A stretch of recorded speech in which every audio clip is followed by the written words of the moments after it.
everyone. I am Devang Parekh, and I just wanted to give you a quick demo of the serverless weather app that I've been working on throughout the semester.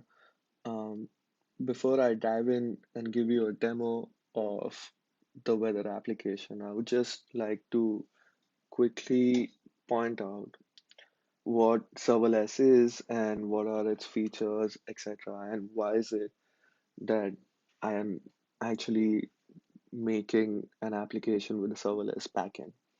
Um, because as you might know, a weather app is something quite basic, but at the same time, if you want to try and implement a lot of features and if you want to scale it effectively, I think serverless is the right way to go.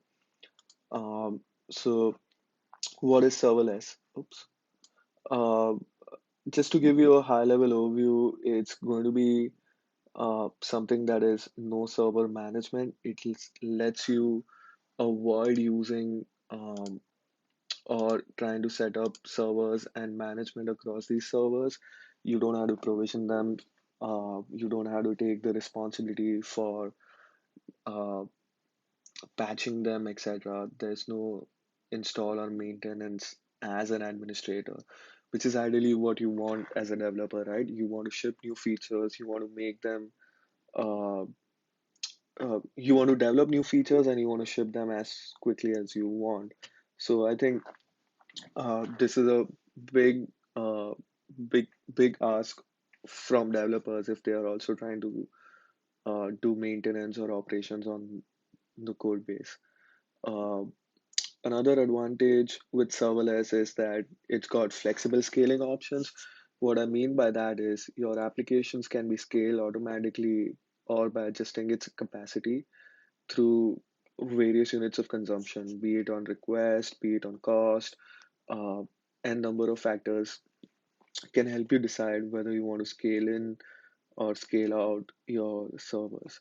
Um, Serverless also lets you have high availability and fault tolerance. What I mean by that is uh, if one of the servers that's managing your application has any issues and craps out, you don't lose your entire application. There are fault tolerances in place, and your application can still survive on some of the other servers that might be managing this traffic, all without losing any data or affecting any downtime. Um, Having said that, you want you also want to make sure that you're not paying for idle capacity and you're only provisioning things when you need them.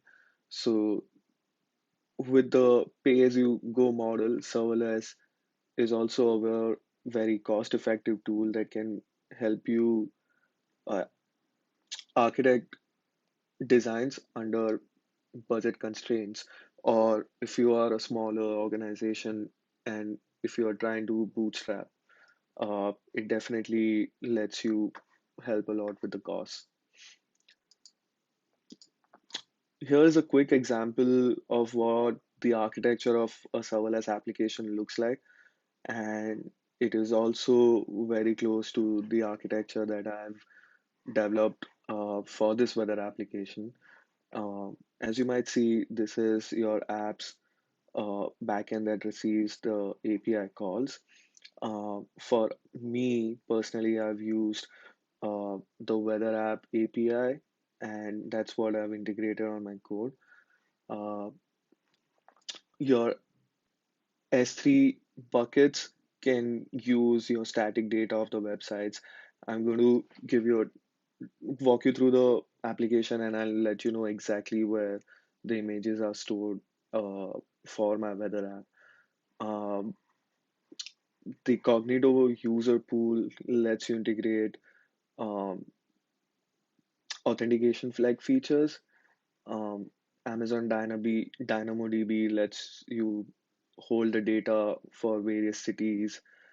AWS Lambda will query this DynamoDB to give this backend the API that it needs, and also eventually to the end user. So this is what the general flow would look like. for any serverless application, and this is pretty much what I've used for this app. Um, Let me take you to this URL.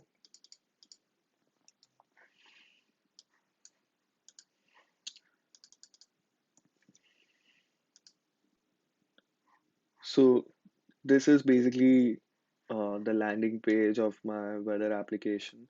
As you can see, this is the background image that I was talking about that was integrated with S3 backend, and it stores this image.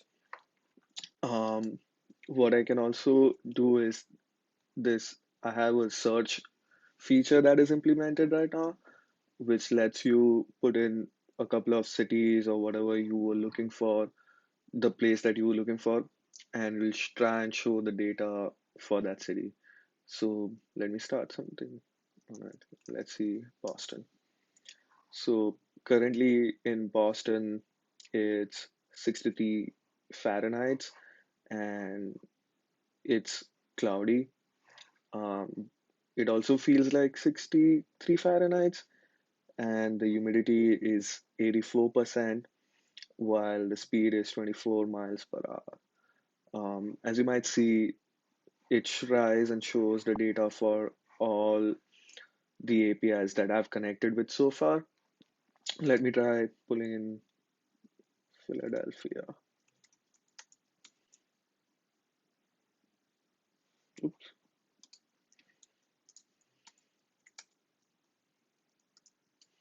Okay, there you go. And it looks like it's rainy in Philadelphia, not so sunny today. Um, with 64 Fahrenheit, feels like 64 Fahrenheit, high in humidity, and 18 miles per hour winds, um, which looks pretty accurate. It's currently what, 9:52 p.m. and yeah, let me try looking for. Okay, seems accurate. 77 Fahrenheit, hazy conditions, feels like 78. Humidity is 78%. Wind speed 0 miles per hour. Seems pretty accurate. So as you might see, you can query the location or the place that you want to see the weather conditions for. And so far, these are the features that I've implemented.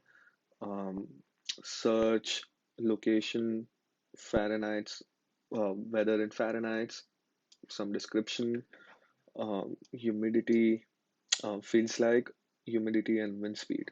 And there's also like some front end customizations that I've played around with and will continue doing so. Okay, back to the presentation. As you might see, features implemented, it's highly reliable, highly available, and highly scalable. What I mean by that is I've already explained reliability. If something happens or something, one of the servers in the backend fails, uh, this site will not have any issues trying to load the same data, and it should consistently load the data. Highly available and highly scalable. Highly scalable is basically if hundreds of tens of thousands of users try to access this website at this particular moment. As a developer, I don't have to worry about scaling uh, this application. It should ideally automatically do this by itself. And that's a pretty cool and a unique feature to have. Um, the other features, as I mentioned, search, temperature, description, feels like on Win. I've integrated my API open weather map, uh, which is giving the data in the backend that you see over here. Um, I'm also using GitHub for my code base, and I'm automating all of these features using something called as AWS Amplify. It lets you create full stack apps, both front end and back end.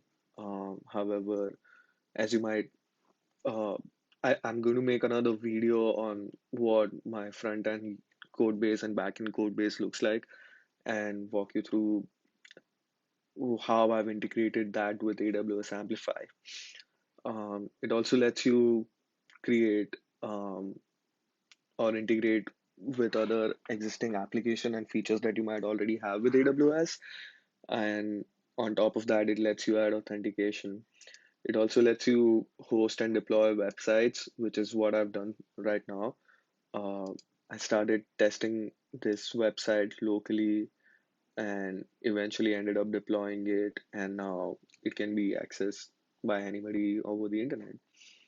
Um, um, One of the cool features that I wanted to talk about was GitHub Web Hooks and CI/CD pipeline implementation in this application. So every time you want to release a new feature or want to set this up, you're not going to, you ideally don't want to start up your terminal and have the website running, right? You would want to ideally place it on a server and then push all your updates to a GitHub backend and then let it let it take care of the code changes and let it have it push deploys, etc. Like I'm trying to create a new feature, um, and I could just create a pull request or have something that can take care of it, right? Um, and not have to worry about making sure that this application is pushed out. So that's exactly what I've done with AWS Amplify. Um, as you might see, this is the master branch and this is a feature branch. I'm currently trying to push new features and that's failing. However, what's interesting is that I have the outputs from this CI/CD setup, right? Which lets you deploy any changes, and it easily integrates with uh, GitHub and starts fixing or picking up my commits from there. So as you see, it's picking up my commit fix typos from my backend here.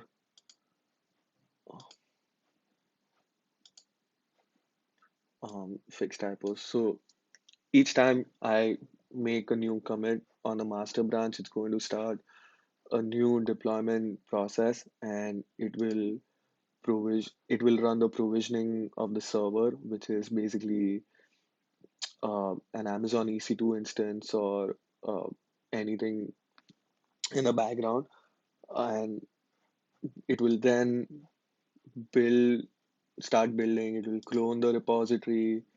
Uh, it will check the backend. What I mean by that is it's going to uh, check for authentication. It's going to check for other features that might be using AWS backends, and then it's going to check for front end, which I will dive late in another video. I'm using React.js, and this is what it's testing right now.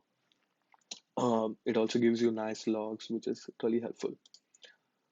Okay, uh, I think that's about it. That was uh, the video about weather application um, using serverless. Thanks, thanks everyone for watching.